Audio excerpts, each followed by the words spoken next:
June checked his reflection in the polished wall of the elevator. His formal diplomatic uniform fit perfectly, the blue and silver colors of Earth standing out against the metallic surface. The elevator climbed higher and higher through the massive tower that served as the Galactic Council headquarters, floor 447. Elder Chamber, announced the elevator in a soft voice. June took a deep breath. In his 5 years as Earth's senior diplomat to the Galactic Council, he had never been called to meet with the elders directly. No human had. The doors opened into a circular room with a high ceiling that seemed to shift and shimmer like the night sky. In the center sat 7 beings around a round table. These were the Galactic Elders, the founders of the Council, and the oldest known species in the galaxy. Ambassador June called out the insectoid being that June recognized as Elder Cloth. Please join us. June walked forward, his footsteps echoing in the large room. He had seen the elders from a distance at ceremonies, but never this close.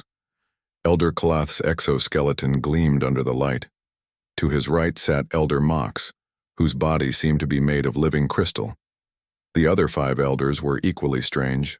One seemed made of pure light, another like flowing liquid, and one that June couldn't even look at directly without feeling dizzy. "We have called you here for a matter of great importance," said Elder Cloth, its mandibles clicking softly.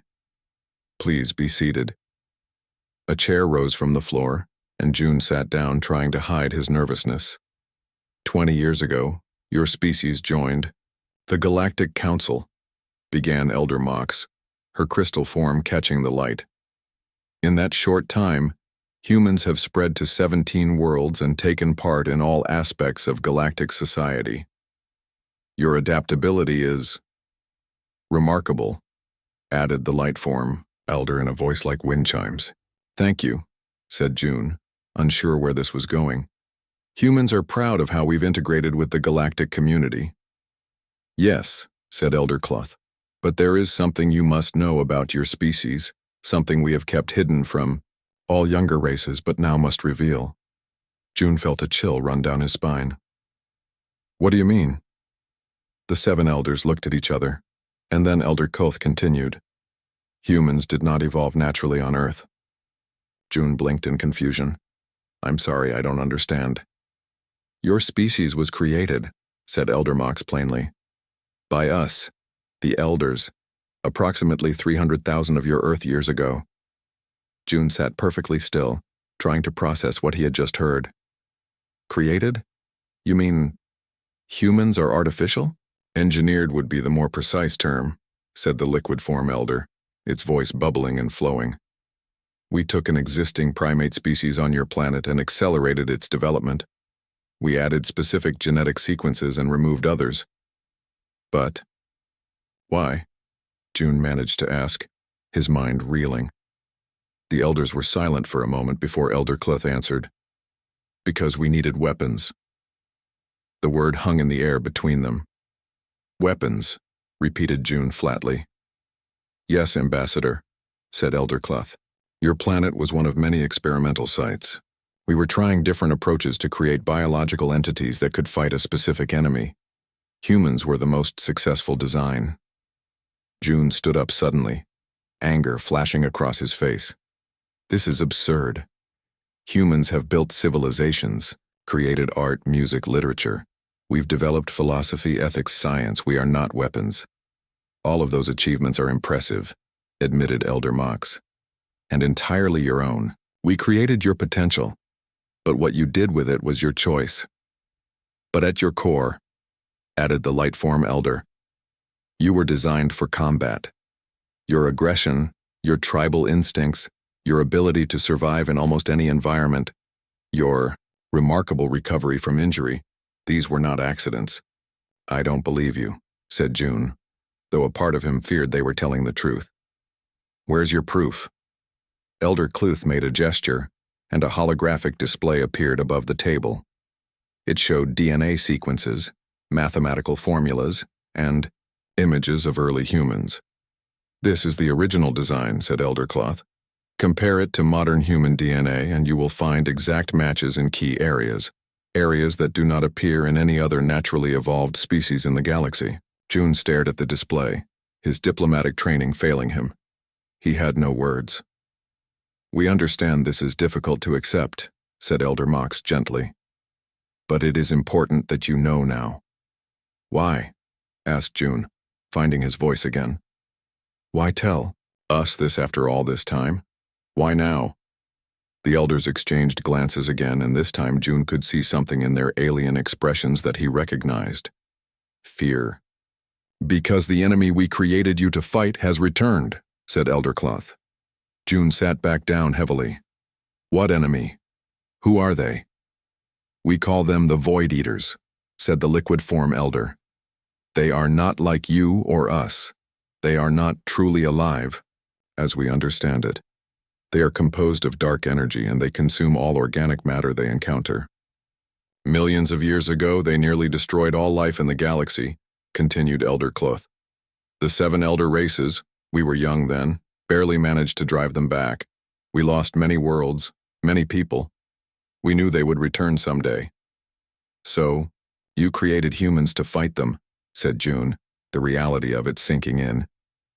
"Yes," admitted Elder Mox. "Your species was designed specifically to generate a bioenergy field that disrupts their dark energy composition. No other species can harm them directly." "And these Void Eaters are back?" "We have detected their signature at the edges of known space," said Elder Cloth. "Small numbers for now, but where there are few, many follow." June stood up again, this time more slowly. "I need to report this to Earth." "Of course," said Elder Cloth. "But be cautious.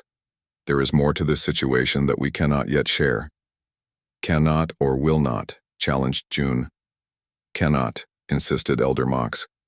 "Some knowledge is dangerous if revealed too soon. The human mind was designed with safeguards."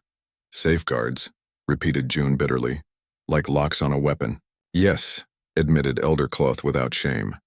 "For everyone's protection, including your own." "I want access to all the information you have about human origins," demanded June. "It's our right to know." "We will provide what we can," said Elder Mox. "But not everything. Not yet." June stared at the 7 ancient beings who claimed to have created his entire species. Were they telling the truth? Part of him hoped they were lying, but deep down, he suspected they weren't. "This meeting is concluded," said Elder Cloth. "We will contact you again soon, Ambassador." As June turned to leave, Elder Mox added, "Remember, Ambassador, knowing your origin does not define your future. What humans become now is your choice." June didn't respond. His mind was already racing, thinking about how to verify this information, who to trust with it, and what it meant for humanity. As the elevator descended, he stared at his reflection again. Was he looking at a person or a weapon? And if humans were weapons, what were they truly capable of? He had to find out the truth, all of it, no matter what the elders said. June paced back and forth in Minji's laboratory. 3 days had passed since his meeting with the elders, and he still couldn't believe what they had told him. "So they're claiming they made us? Like we're some kind of experiment?" asked Minji. She was Earth's top xenobiologist and June's closest friend. If anyone could help him make sense of this, it was her. "Not just an experiment," said June, stopping to look at her. "A weapon. They said they designed humans specifically to fight. These Void Eaters." Minji pushed her chair away from her computer and crossed her arms. "And what proof did they give you?" "Just some DNA sequences and formulas. I had the data copied before I left." June handed her a small data drive. "They're allowing me limited access to their archives about human origins, whatever that means." Minji took the drive and plugged it into her computer. Holographic displays lit up around her, showing complex genetic structures and mathematical equations. "This will take time to analyze," she said, already scrolling through the data. "But I can tell you one thing right away. These sequences don't look natural. If these are really part of human DNA, they were definitely engineered." "So they might be telling the truth," said June quietly. "I need to compare this to actual human DNA," said Minji, "and not just modern samples. We need ancient human DNA too to see if these sequences have always been there." "I'll get you whatever you need," promised June. "But we need to be careful. The elders warned me not to share this information widely." Of course they did, said Minji with a frown. If humans really are weapons, they wouldn't want us to know how to activate ourselves, would they? Exactly what I was thinking, nodded June. I don't trust them, they're hiding something important. 2 weeks later, June sat in Minji's lab again, staring at the results of her investigation. The holograms now showed comparisons between the elder data and actual human DNA samples from various time periods. It matches, said Minji, pointing to highlighted sections. These engineered sequences exist in every human sample I tested, going back as far as our oldest fossil records. And look at this. She pulled up another display showing comparisons with other species. These sequences don't appear in any other Earth species or in any other known sentient species in the galaxy. June felt a chill. So we really were created. It seems so, said Minji. But there's more. These sequences appear to be dormant, like locked code that isn't currently active, and there are patterns here that suggest they're designed to activate under specific conditions. What kind of conditions? I'm not sure yet, admitted Minji. But my guess would be contact with these void eaters the elders mentioned. June stood up and walked to the window. Outside, the gleaming towers of New Seoul reached toward the sky. Thousands of humans went about their daily lives, unaware that their very existence was the result of alien engineering. What makes humans different from other species? He asked suddenly. What did the elders build into us that would make us effective weapons? Minji pulled up more data. I've been looking into that. Compared to other sentient species, humans have several unique traits: extreme adaptability to different environments, remarkable endurance. We can keep going long after most species would give up, and an unusually aggressive response to threats. That doesn't sound very flattering, said June. Maybe not, but it would make for effective fighters, replied Minji. There's something else, too. Human bodies produce an unusual type of bioenergy field. It's very weak under normal conditions, but these dormant sequences seem designed to amplify it significantly. And you think this field could harm the Void Eaters? It's possible. If they're made of dark energy like the elders said, perhaps this bioenergy disrupts their structure somehow. Their conversation was interrupted by an alert on June's communication device. He checked it and frowned. It's from my office. The Galactic Council has called an emergency meeting. All senior diplomats are required to attend. Do you think it's about the Void Eaters? Asked Minji. I don't know, but I need to go. June headed for the door, then stopped. Keep digging. I'll contact you when the meeting is over. The council chamber was packed with representatives from all 127 member species. June took his seat in the human section, noticing the tension in the room. The 7 elders sat on a raised platform at the front, looking more serious than usual. Elder Kloth stepped forward, and the room fell silent. We have called this emergency session to address a developing situation, announced the insectoid elder. Several outposts in the outer rim have reported unusual energy signatures. Communication with 3 colony worlds has been lost. Murmurs spread through the chamber. June leaned forward, listening carefully. At this time, we do not have confirmation of the cause, continued Elder Cloth. Investigation teams have been dispatched. A reptilian diplomat stood up. Are these the Void Eaters you've warned about in ancient texts? Elder Cloth's mandibles clicked rapidly, a sign of agitation. It is premature to make such claims. But possible, insisted the reptilian. Yes, possible, admitted Elder Mox, stepping forward. If confirmed, emergency protocols will be implemented immediately. The meeting continued with discussions of increased security measures and preparation protocols, but June noticed that the elders carefully avoided providing any specific details about the potential threat. When the session ended, he tried to approach Elder Kolth but was blocked by council security. As June left the chamber, his device signaled an incoming message. It was from Minji, marked urgent. He quickly found a private corner to read it. Lab, broken into. Key research stolen, come quickly. When June arrived at Minji's lab, security officers were everywhere. Equipment had been smashed and data storage units were missing. Minji sat on a chair looking angry as a medical drone treated a cut on her forehead. What happened? asked June, rushing to her side. 3 individuals, species unknown. They wore scrambler masks so the security cameras couldn't identify them, said Minji. They knew exactly what they were looking for. All our research on the human DNA sequences. Did they get everything?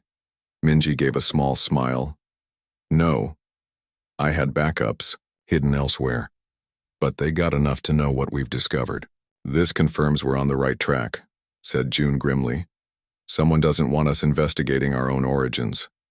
It gets worse, said Minji, lowering her voice. Just before you arrived, I received a message from a research colleague on Outpost 7. She sent me some unusual energy readings they detected before losing contact with nearby Riven colony. And? The energy signature matches what the dormant sequences in human DNA would theoretically interact with. I think the Void Eaters are definitely back, and someone knows humans are designed to fight them. June helped Minji to her feet.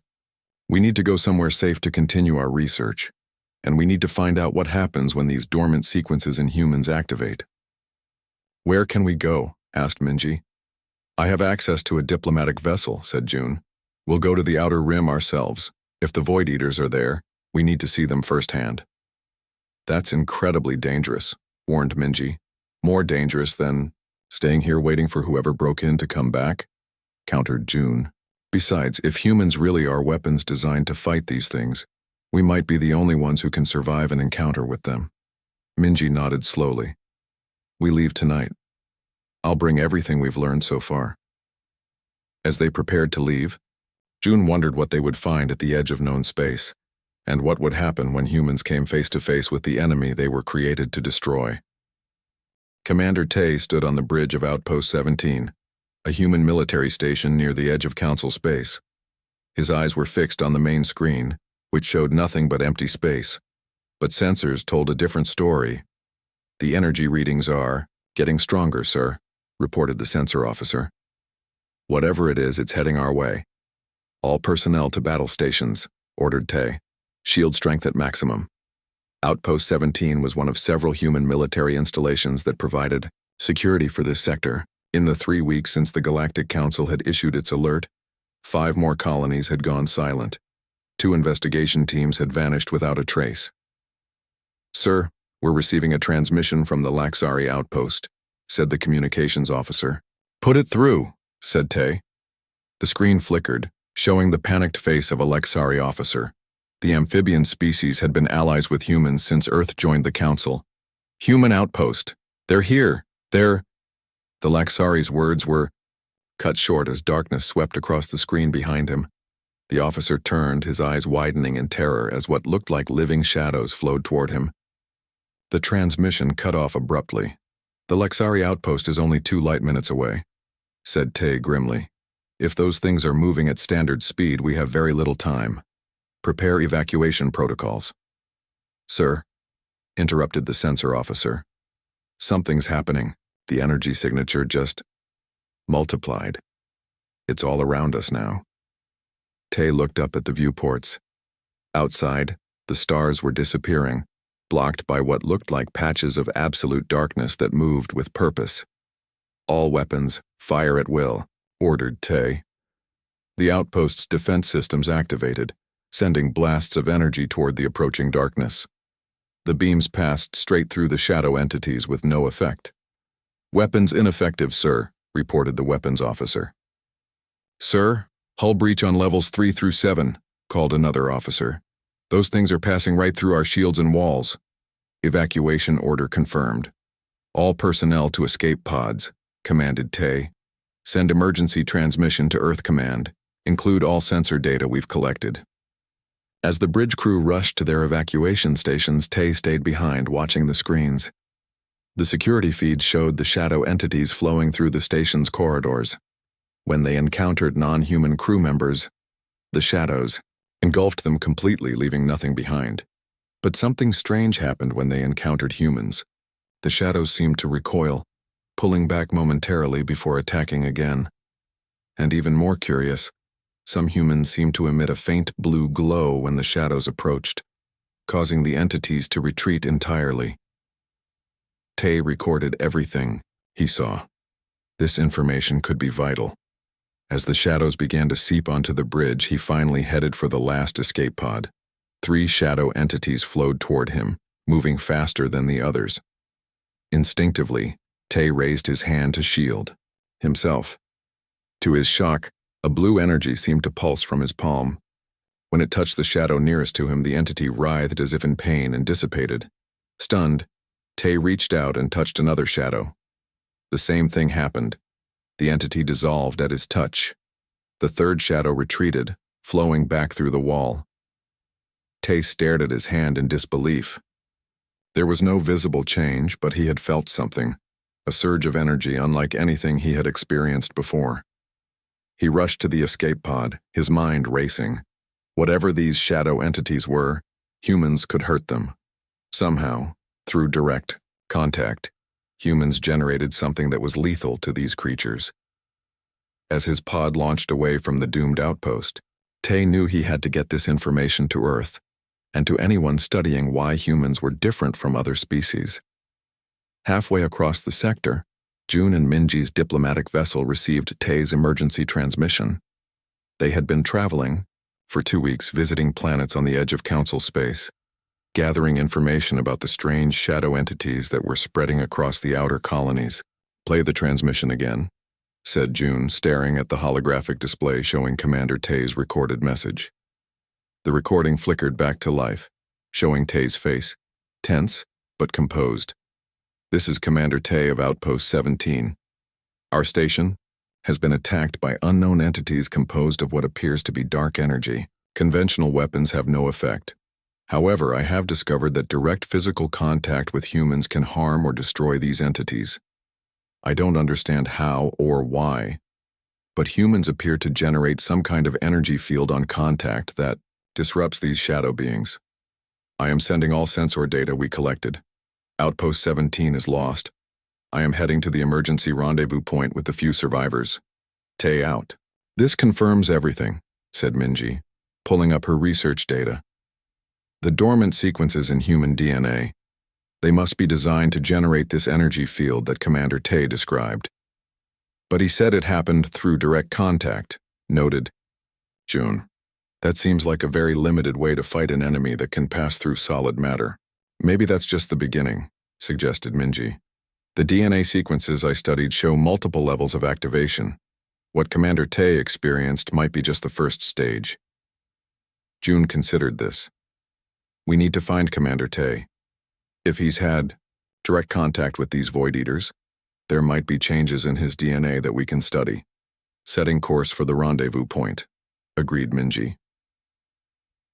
3 days later, their ship docked at Council Emergency Station 5, where survivors from attacked outposts were being gathered. The station was crowded with refugees from a dozen different species.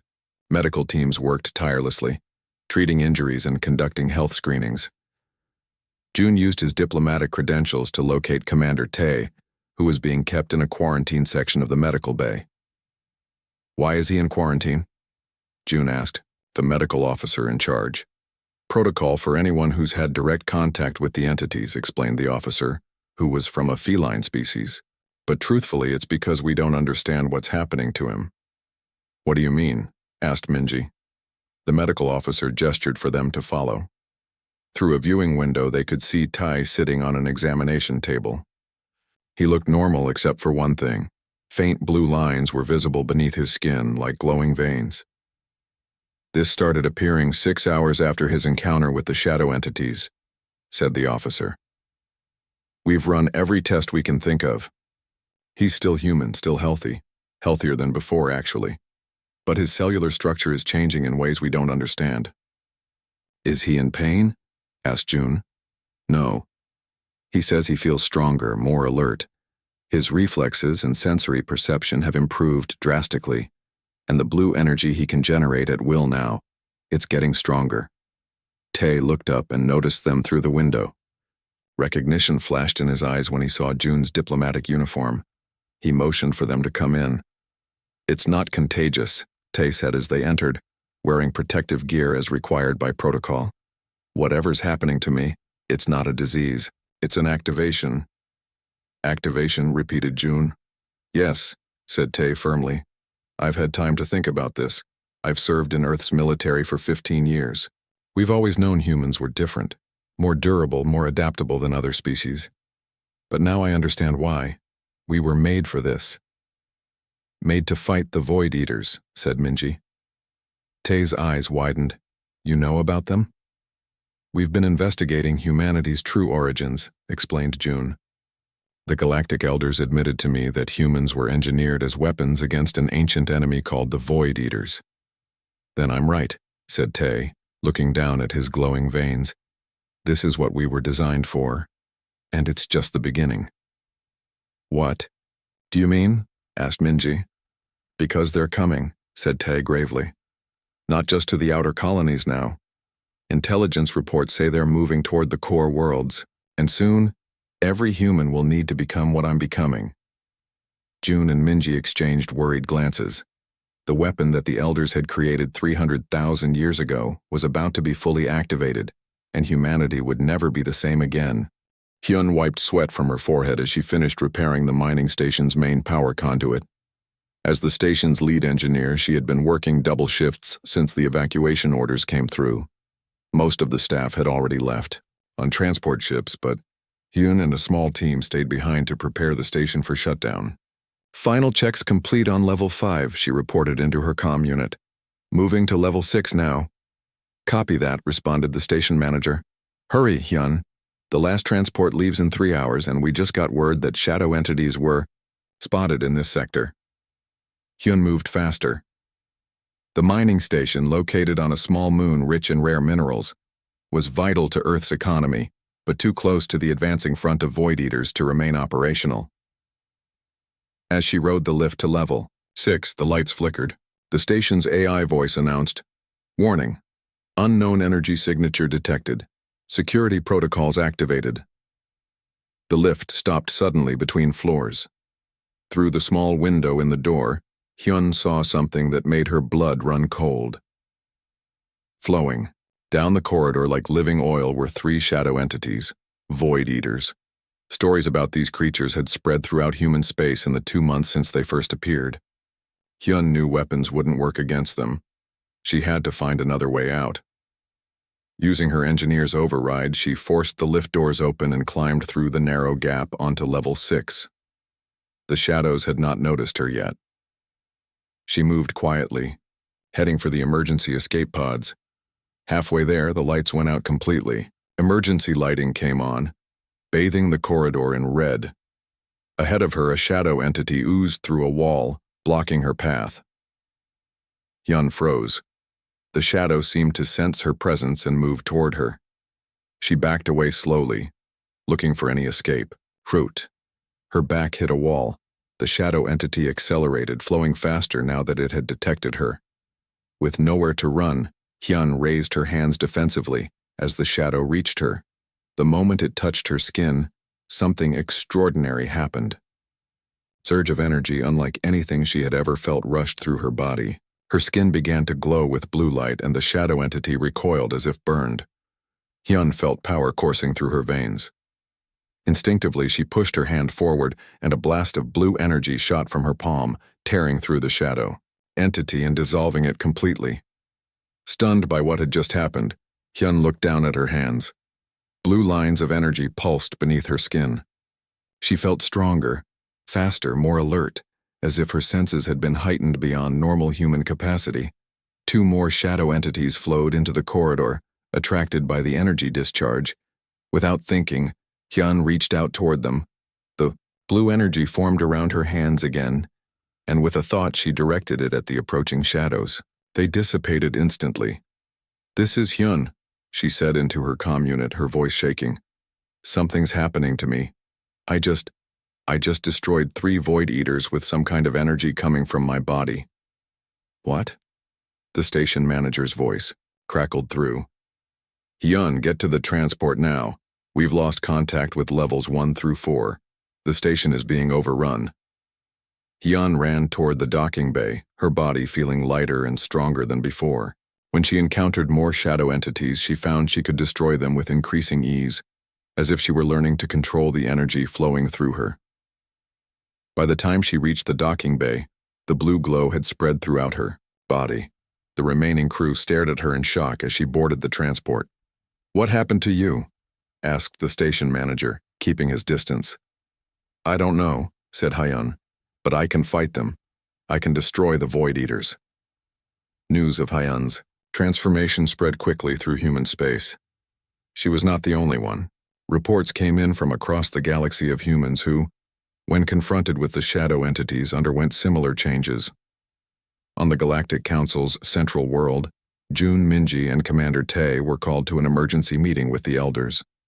Tae's transformation had progressed further, the blue energy now completely visible beneath his skin, his physical abilities enhanced far beyond normal human limits. The meeting chamber was tense. Representatives from many species were present, all looking at the glowing humans with a mixture of fear and hope. Elder Kulth stepped forward.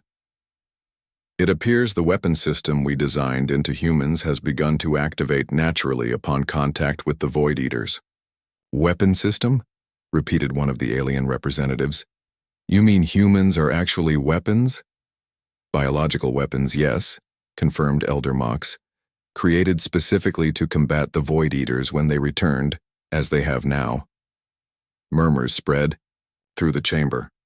The alien representatives moved subtly away from the humans present. "You speak of us as if we're not people," said June angrily. "As if we're just tools you created." "That was never our intention," said Elder Kulth. "Yes, humans were engineered for a purpose, but you evolved beyond our expectations. You developed consciousness, culture, civilization, all things we value. But now we need the weapon aspect of your nature," added Elder Mox. "The Void Eaters have already consumed 12 worlds. Conventional defenses are useless, only activated. Humans have proven effective against them." Minji stepped forward, data displays hovering around her. "I've been studying Commander Tae and other transformed humans. The dormant sequences in human DNA are activating in stages. The first stage occurs upon initial contact with the Void Eaters. The second stage, what we're seeing now with the visible energy and enhanced abilities, happens after continued exposure, or combat." "And is there a third stage?" asked June. Minji nodded. "According to my analysis, yes. But I don't know what it entails yet. The genetic sequences suggest something even more powerful." "We do," said Elder Kulth. "The final stage of activation transforms humans into pure energy beings, capable of directly engaging the Void Eaters on their own plane of existence." The chamber fell silent. "You mean we would no longer be human?" said Tae, his glowing eyes fixed on the Elder. "You would transcend your physical form," corrected Elder Mox. "But your consciousness would remain." "And how many humans would need to undergo this transformation to defeat the Void Eaters?" asked June. "All of them," answered Elder Kulth simply. "Every human in the galaxy." June, Minji, and Tae exchanged shocked looks. "That's genocide," said June. "You're talking about the end of humanity as a species." "We're talking about evolution," countered Elder Mox. "The purpose you were created for." "We didn't ask to be created as weapons," argued June. "And we won't sacrifice our entire species just because that was your original design." Before the Elders could respond, alarms sounded throughout the chamber. A council security officer rushed in. "The Void Eaters have breached the outer defenses of the system," announced the officer. "Thousands of them. They'll reach this world within hours." "We need a decision now," said Elder Kulth. "We have technology that can trigger the activation process in all humans simultaneously. Without it, the transformation happens too slowly, only upon direct contact with the Void Eaters." "You want us to agree to transform our entire species?" asked June in disbelief. "We want you to fulfill your purpose and save the galaxy," said Elder Mox, "including yourselves." As the alarms continued to blare, Hyun's voice came over the communication system. She had been brought to the council world to study her transformation. More, "Void Eaters just appeared in the lower city," she reported. "I'm engaging them, but there are too many. I need help." Tae looked at June. "I need to go help her." "Go," said June. "But this isn't over," he added, turning back to the Elders. We won't let you decide the fate of humanity without our consent. As Tay left to join the battle, June knew they were running out of time. The weapon that humanity had been designed to be was awakening, but at what cost to what humans had become? The council chamber shook as explosions rocked the city outside. Through the large windows, June could see the shadow entities, the Void Eaters, moving through the sky like dark clouds. Blue flashes of light marked where transformed humans fought against them. "We are out of time," said Elder Koth. "The Void Eaters are attacking major worlds throughout the galaxy. Our defenses cannot stop them." Minji's data screens showed reports flooding in from dozens of planets. "The shadow entities are moving faster than before, consuming entire cities within hours. We need an answer, Ambassador June," said Elder Mox. "Will humanity accept its purpose? Will you allow us to activate all humans to fight this threat?" June watched as Tay and Hyun fought in the plaza below. Their bodies glowed with blue energy as they destroyed shadow after shadow. But for each one they eliminated, 10 more appeared. "What exactly would this activation do to us?" asked June. Elder Kulth gestured, and a holographic display appeared, showing a human figure transforming from physical form to a being of pure energy. "The final stage removes the limitations of physical form," explained Elder Kulth. "Humans would become energy beings capable of moving between dimensions, able to follow the Void Eaters to their own realm and destroy them completely." "And after why? The war?" asked June. "What happens to humanity then?" The elders were silent for a moment. "We don't know," admitted Elder Mox finally. "No species has ever undergone this kind of transformation and returned to physical form. It might be permanent."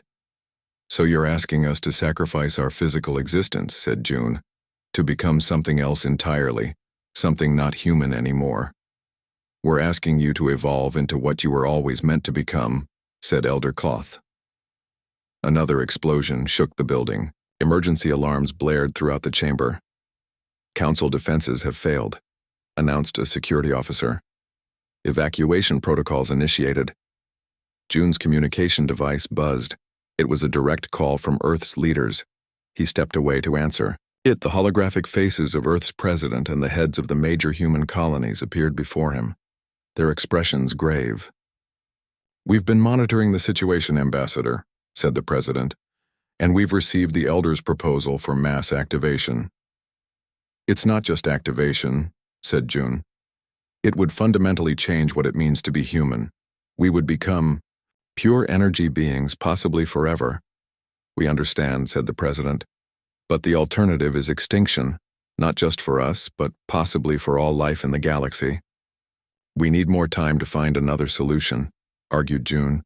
"There is no more time," said the colony leader from New Mars. "The Void Eaters have reached our outer defenses. Millions have already died. The people of Earth and all human colonies have voted," said the president. "It was a rushed process, but the results are clear.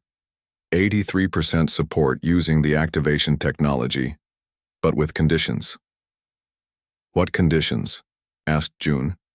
"We will not force every human to transform," explained the president. "It must be voluntary, and we want our scientists to work with the elders to develop a way to reverse the process after the war." June considered this. It wasn't perfect, but it was a compromise that respected human choice. "One more thing," added the president. "Tell the elders we want full access to all information about our creation and design. No more secrets. If we're going to embrace what we were made to be, we deserve to know everything." June nodded and returned to the elders. The chamber was now half empty, as most representatives had fled to evacuation ships. "Humanity has made its decision," announced June. "We will accept the activation technology, but on our terms. It must be voluntary, only for those who choose it. And we want your help developing a way to return to physical form afterward." "That may not be possible," warned Elder Cluth. "Then we'll find a way ourselves," said June firmly. "And we want complete access to all information about humanity's creation. Every detail you've kept hidden. That's non-negotiable." The elders looked at each other, communicating silently in their ancient way. "Agreed," said Elder Mox finally. The technology will be made available to all humans who volunteer, and all archives regarding human creation will be opened. 3 days later, June stood in Earth's main broadcast center in New Seoul. Behind him, millions of humans lined up at activation centers that had been hastily established worldwide. Today, humanity faces its greatest challenge, said June, speaking to cameras that broadcast to every human settlement across the galaxy. The enemy we were created to fight has returned, and we must decide whether to embrace the purpose we were designed for. He gestured to where Tai, Hyun, and other transformed humans stood nearby, their bodies glowing with blue energy. Those who have already begun the transformation have shown us what we can become. They fight bravely against the Void Eaters, but they cannot win alone. The final stage of activation, transformation into energy beings, may be our only hope for victory. June took a deep breath. But this must be each person's choice. No human will be forced to transform. For those who choose to remain in physical form, evacuation ships are ready to take you to protected worlds deep within Council space. He looked directly into the camera. I want every human to understand, this is not the end of humanity. It is a new beginning. Whether we remain in physical form or evolve into energy beings, we are still human in the ways that truly matter. In our minds, our hearts, our souls. The elders created us as weapons, but we have become so much more. And whatever we become, next we will decide for ourselves. 1 month later, June floated above Earth, his physical body now transformed into pure energy. Around him, millions of other transformed humans prepared for the final battle. The Void Eaters had been pushed back from populated worlds, but their main force remained at the edge of the galaxy. Only by pursuing them to their home dimension could the threat be ended permanently. Minji, also transformed, moved beside him. In their energy forms, they communicated through thought. The portal is ready, she said. Our forces are in position throughout the galaxy. And those who chose to remain physical? Asked June. Safe on the protected worlds, answered Minji. The research team is already working on reversal methods using the Elder technology. Tae and Hyun approached, leading the front line of transformed humans. It's time, said Tae. The Void Eaters are gathering for another attack. June looked back at Earth one last time. The world where humanity had been born, had grown, had built civilizations never imagined by their creators. Remember, he told the assembled energy beings, we fight not because we were made to fight, but because we choose to protect those we love. That choice, that free will, is what makes us human, no matter what form we take. As one, the transformed humans moved toward the dimensional portal. They had been created as weapons, but they would fight as people, making their own choices, determining their own destiny. The elders had given humanity life for a purpose, but humanity had found its own purpose.